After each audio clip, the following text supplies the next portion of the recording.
Isang palasyo. Isang sumpa. Isang bangkay na ginising muli.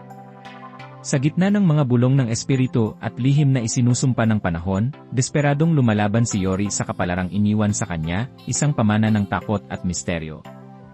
Sa isang nakakakilabot na tagpo, sugatang malubha si Yaunggap at ang kanyang katawan ay sinapian ng mapaghiganting espiritong si Ganyel. Dito nagsimula ang kilabot na kwento ng The Haunted Palace, isang kakaibang historical fantasy drama na magpapayanig sa iyo. Sa episode 1, matinding tensyon, matalinong katatawanan, at ang kahanga-hangang pagganap ni Yukonj bilang parehong Yaunggap at ang tusong Ganyel ang naghahari. Habang unti-unting inaangkin ni Ganyel ang palasyo, nagiging larangan ito ng labanan sa pagitan ng hangarin ng tao at paghihiganting sobrenatural. At si Yori?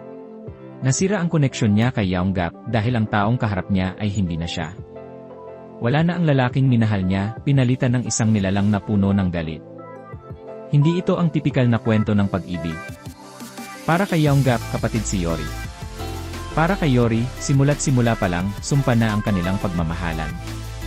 Ngayon, si Ganyel ang may kontrol.